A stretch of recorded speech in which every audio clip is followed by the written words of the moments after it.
в муфте заднего редуктора. Отсутствие пыльника на флянце. И попадает водичка туда. Водичка попадает в подшипник, и муфта начинает гудеть.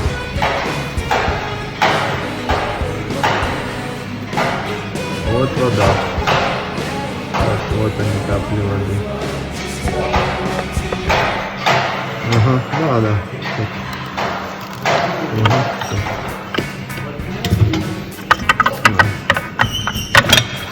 Ого! Это уже масло? Ого! Ничего себе! А ну покажи, как она. Вот.